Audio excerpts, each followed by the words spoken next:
இந்த முட்டாய் தான் வேணும்னு என் பையன் ஒரே அடம் பிடிச்சி வாங்கிட்டு வந்தான் வீட்டுக்கு. நான் பார்த்துட்டு என்னடா இது பேரும் இல்லை, என்னைக்கு தயாரித்ததுங்கிற டேட்டும் இல்லை, குடுறா அப்படின்னு சொல்லிட்டு 2 அடியை போட்டு வாங்கி கிச்சனில் ஒளிச்சு வச்சுட்டேன். நேற்று தான் ஒரு நியூஸ் பார்த்தேன், ஒரு சின்ன குழந்தை இந்த முட்டாயை சாப்பிட்டு இறந்து போயிடுச்சு அப்படின்னு சொல்லிட்டு. இது ஏதோ 3D ஐயா இது பேர். நானும் இந்த முட்டாயில் அப்படி என்னதான் இருக்குது ஓப்பன் பண்ணி பார்ப்போமேன்னு சொல்லிட்டு என் பையன் ஸ்கூலுக்கு போனதுக்கப்புறம் ஓப்பன் பண்ணி பார்க்குறேன். இது எப்படி சொல்கிறதுனே தெரியலங்க. இது இந்த மைதா மாவை நம்ம பிசைஞ்சா எப்படி இருக்கும் அந்த மாதிரி இருக்குது. உள்ளே வந்து ஒரு ஜாம் மாதிரி கொடுத்துருக்காங்க.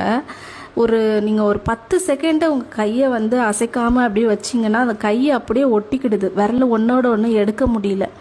அந்த அளவுக்கு ஒரு மாதிரி இருக்குது. இதை குழந்தைங்க சாப்பிட்டா கண்டிப்பாக உங்களுக்கு ஏதாச்சும் ஆகுதானே செய்யும் சொல்லுங்கள்.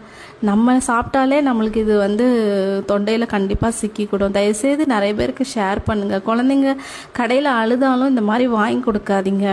அழுதுட்டு போட்டுன்னு 2